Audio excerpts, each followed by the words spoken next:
Hello అండి, అందరికీ నమస్కారం. మొత్తానికి ఢిల్లీ హైకోర్టు తీర్పుతోటి హెరిటేజ్ మీద సాక్షి మీడియా కథనాలన్నీ కూడా ఒక్కొక్కటి డిలీట్ అవుతూ ఉన్నాయి. వాళ్ళ ఛానల్లో ప్లే చేసిన కథనాలు కావచ్చు, వాళ్ళ పేపర్లో రాసినటువంటి వార్తలు కావచ్చు, అన్నిటినీ కూడా ఒక్కొక్కటిగా డిలీట్ చేస్తూ ఉన్నారు ఢిల్లీ హైకోర్టు తీర్పుతోటి. కాకపోతే వాళ్ళు ఎంత డిలీట్ చేసినా సరే వాళ్ళు కొంతమంది జనాల మైండ్లోకి ఎక్కించగలిగారు. హెరిటేజ్ డైరీ, ఇండాపూర్ డైరీ ఒకటే. హెరిటేజ్ డైరీకి బోలేబాబా డైరీకి సంబంధాలు ఉన్నాయి. ఇప్పుడు ఈ నకిలీ నెయ్యి అనేటువంటి విషయాన్ని వెలుగులోకి తీసుకురావటానికి ఉన్న కారణం నెయ్యి టెండర్ని ఇండాపూర్ డైరీకి ఒప్పజెప్పటం కోసం మాత్రమే. ఇండాపూర్ డైరీకి టెండర్ ఒప్పజెప్పి పెద్ద ఎత్తున హెరిటేజ్ తిరుమల తిరుపతి దేవస్థానానికి నెయ్యి సప్లై చేస్తూ లాభాలు గడిస్తుంది అనేటువంటి ఒక విషయాన్ని, ఒక అబద్ధాన్ని చాలా చక్కగా చెప్పారు, నమ్మించారు. కొంతమంది నమ్మించగలిగారు. సరే, ఎంతమంది నమ్మారు అనేది పక్కన పెడితే ఎంతో కొంతమంది నమ్మారు. అంటే ఒక నిజం నిగ్గు తేలేలోపు అబద్ధం ఊరంతా చుట్టూ వస్తుంది అని నేను చాలాసార్లు చెప్పాను. ఇప్పుడు ఈ విషయంలో అదే నిజమైంది. వాళ్ళు తప్పు చేశారు, దొరికిపోయారు. తిరుమల తిరుపతి దేవస్థానంలో వైసీపీ అధికారంలో ఉన్నప్పుడు 68 లక్షల కేజీల కెమికల్ పదార్థాలని కలిపి 20 కోట్ల లడ్డూల్లో వాటిని కలిపి తయారు చేసి జనానికి పంపిణీ చేశారనేటువంటి విషయాన్ని సుప్రీంకోర్టు నియమించినటువంటి సిట్టు నిర్ధారించిన తర్వాత వైసీపీలో ఒక విషయాన్ని పట్టుకుని ఫస్ట్ బుకాయించారు.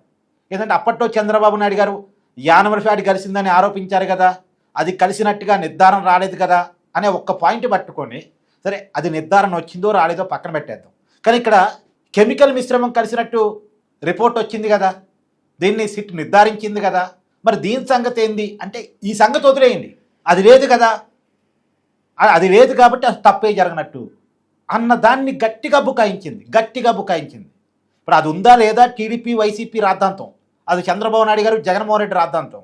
కానీ ఇక్కడ కెమికల్ మిశ్రమం కలపడం అనేది హిందువులకు సంబంధించిన విషయం, హిందువుల మనోభావాలకు సంబంధించిన విషయం, హిందువుల ఆరోగ్యానికి సంబంధించిన విషయం. దీనికి సమాధానం చెప్పరా బాబు అంటే ఆ విషయాన్ని పట్టుకుని బొక్కాయిస్తూ కొంతకాలం గడిపారు.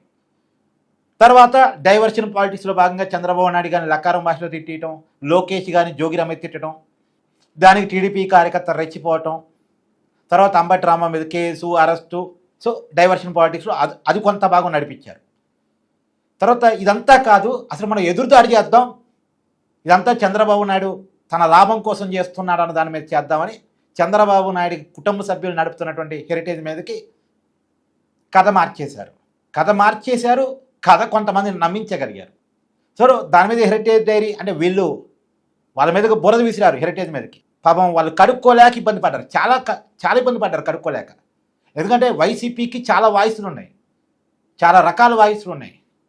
బలంగా ఒక అబద్ధాన్ని నమ్మించగలగటం అనేది వైసీపీకి వెన్నతో పెట్టిన విద్య. నిజం తెలిసేలోపు, నిజం నిగ్గు తేలేలోపు ఒక అబద్ధాన్ని చాలా పకడ్బందీగా నమ్మించగలరు వాళ్ళు. అప్పట్లో కూడా అంతే. తిరుమల దేవస్థానంలో పింకు డైమండ్ మిస్ అయింది, అది చంద్రబాబు నాయుడు గారి బెడ్రూమ్లో ఉంది, బ్రాహ్మణి గారి మెడలో ఉంది అని నమ్మించారు. తర్వాత వైసీపీ అధికారంలోకి వచ్చిన తర్వాత పింకు డైమండ్ లేదు, ఏం లేదన్నారు. కానీ ఒక అబద్ధాన్ని 2019 ఎన్నికల కంటే ముందు నమ్మించారు. నిజం నిగ్గు తేలేలోపు అబద్ధాన్ని చాలామంది నమ్మేస్తారు. ఇప్పుడు కూడా అంతే. సో చాలా ఈజీగా వైసీపీ తను చేసిన తప్పు నుండి తప్పించుకోగలటానికి మార్గాలన్నీ ఎత్తుక్కుంది. కొంతవరకు కొంతమంది నుంచి తప్పించుకుంది, అందరి నుంచి తప్పించుకుంది నన్ను, కానీ కొంతమంది నుంచి తప్పించుకుంది. ఇది తిరుమల దేవస్థానాన్ని రాజకీయాల కోసం వైసీపీ టీడీపీ వాడుకుంటున్నాయి అన్నకాడికి ఇష్యూని తీసుకెళ్ళింది. అసలు విషయం పక్కకు పోయింది. వైసీపీ చేసిన అపచారం, పాపం, దుర్మార్గం అంతా పక్కకు పోయింది.